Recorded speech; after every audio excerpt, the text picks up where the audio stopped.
Hi viewers, welcome to Royal Samayal. இந்த சேனலுக்கு நீங்கள் புதுசாக இருந்தீங்கன்னா கண்டிப்பாக மறந்துடாமல் சப்ஸ்கிரைப் பண்ணுங்கள். அப்படியே சப்ஸ்கிரைப் பட்டனுக்கு பக்கத்தில் ஒரு பெல் ஐக்கானை கிளிக் பண்ணுங்கள். ஸோ இன்ஸ்டண்ட்டாக நான் போடுற வீடியோஸ் எல்லாமே உங்களுக்கு வந்து சேரும். இன்றைக்கி ஜெல்லி எப்படி செய்கிறது அப்படின்னு பார்க்கலாம். அதாவது அகர் பவுட்ரு யூஸ் பண்ணி நம்ம வந்து இன்றைக்கி வந்து ஜெல்லி செய்ய போகிறோம். இதுதான் அந்த பேக்கெட்டு. இதில் வந்து அகர் பவுடராக இருக்குது. இதுவே வெக்க இருக்குது, உங்களுக்கு வெக்க மாதிரி கிடைக்கும். நிறைய கம்பெனிஸ் நிறைய பிராண்ட்ஸில் இருக்குது. நாங்கள் யூஸ் பண்ணுறது இந்த கம்பெனி. ஸோ அகர் பவுடர் அப்படின்ட்டு தாய்லாண்ட் பிராண்ட் இது. இதில் 2 டீஸ்பூன் நான் வந்து அகர் பவுடர் போட்டுக்கிறேன். ஸோ 2 டீஸ்பூனுக்கு 1 டீஸ்பூனுக்கு 240 ml, 2 டீஸ்பூனுக்கு வந்து 480 ml வந்து தண்ணி வேணும். நான் வந்து இப்போது 450 ml தண்ணி எடுத்திருக்கேன். அதில் ஒரு 50 ml மாதிரி இந்த பவுடரை கொட்டிட்டு அதுக்கப்புறம் தண்ணியை ஊற்றி சும்மா இப்போ வந்து மிக்ஸ் பண்ணிக்கலாம். ஏன்னா இதில் வந்து பவுடரை போட்டுட்டு தண்ணி ஊற்றும் போது நமக்கு வந்து லம்ப்ஸு, அதாவது மேலே வந்து அந்த கட்டி கட்டியாக பவுடர் வந்து கட்டி கட்டியாக ஆகாமல் இருக்கும். இதுவே நீங்கள் வந்து தண்ணியை வச்சுட்டு கொதிக்கிற தண்ணியில் நீங்கள் வந்து பவுடரை போட்டிங்கன்னா அது கட்டி கட்டியாக ஆகிடும். அது வந்து வீணு வேலை. ஸோ அந்த லம்ஸ் அப்புறமா வந்து நம்ம வந்து கரைக்கிறதுக்கெலாம் வந்து கஷ்டப்படணும்.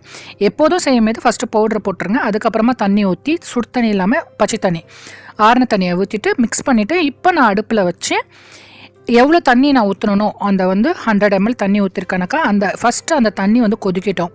இதிலே தேவைக்கேற்ப நான் வந்து சீனி போட்டிருக்கேன். இதில் 3/4 கப்புக்கு நான் சீனி போட்டிருக்கேன். நீங்கள் எவ்வளோ வந்து இனிப்பு சாப்பிடுவீங்களோ அதுக்கு தகுந்த மாதிரி நீங்கள் வந்து சீனி ஆட் பண்ணிக்கோங்க. இப்போது 450 ml நான் வந்து தண்ணி ஊற்றிருக்கிறேன். அதாவது ஃபஸ்ட்டு நல்லாவே கொதிச்சிடுச்சு. ஒரு 2 வாட்டி நல்லா கொதிச்சிடுச்சு. அந்த கொதிச்ச தண்ணியை ஆஃப் பண்ணிவிட்டு மீதி இருக்கிற தண்ணியை நான் வந்து கடைசியாக ஊற்றிருக்கேன். இப்போ இதுக்கு கலர் எடுத்திருக்கேன். கலர் வந்து ஒன்று வந்து ரோஸ் கலரு, ஒன்று வந்து பாதாம் கலர் எடுத்திருக்கேன். உங்களுக்கு அவைலபிள் கலர்ஸ் என்ன இருக்குதோ அந்த கலர்ஸை வந்து நீங்கள் வந்து யூஸ் பண்ணிக்கலாம்.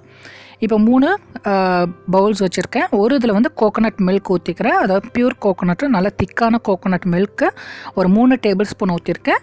இதில் நிறந்த மாதிரி இந்த 3 கப்லேயும் நான் கொஞ்சம் அதாவது கொதிக்க வச்ச அந்த அகர் லிக்விடை வந்து இதில் வந்து ஊற்றிக்கிறேன். சரிசமமாக ஊற்றிக்கிறேன். நான் ஊற்றிட்டு நல்லா இப்படி ஒரு மிக்ஸ் பண்ணிக்கலாம். கலர்ஸும் டிசால்வ் ஆகும். இந்த கோகோனட் மில்க்கும் இந்த லிக்விடில் வந்து நல்லா வந்து ஸ்ப்ரெட் ஆகும். இந்த மாதிரி மிக்ஸ் பண்ணிவிட்டு நான் வந்து ஒன்றா ஊற்ற போகிறேன். அதாவது லேயராக ஊற்ற போகிறேன். இதை ஊற்றுற நம்ம அந்த வெசல் எடுத்துக்கலாம். நான் வந்து கிளாஸ் வெசல் எடுத்துருக்கிறேன்.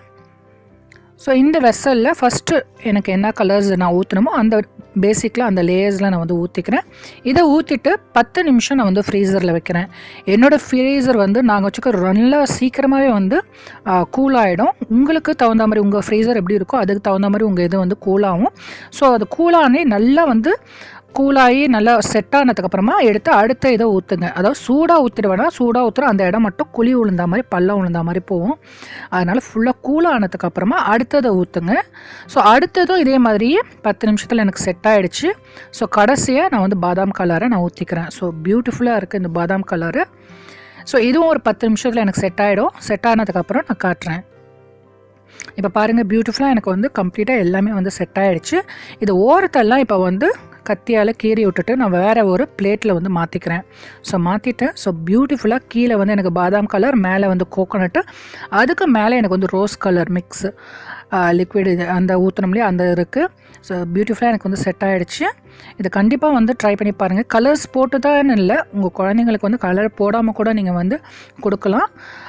ஸோ இந்த ரெசிபியை கண்டிப்பாக ட்ரை பண்ணி பாருங்கள். ட்ரை பண்ணி பார்த்துட்டு எப்படி இருந்ததுன்னு சொல்லுங்கள். இந்த வீடியோ பிடிச்சிருக்கோன்னு நினைக்கிறேன். பிடிச்சிருந்தா கண்டிப்பாக லைக் பண்ணுங்கள், ஷேர் பண்ணுங்கள், சப்ஸ்கிரைப் பண்ணுங்கள். சப்ஸ்கிரைப் பட்டன் பக்கத்தில் பெல் ஐக்கானை கிளிக் பண்ணுங்கள்.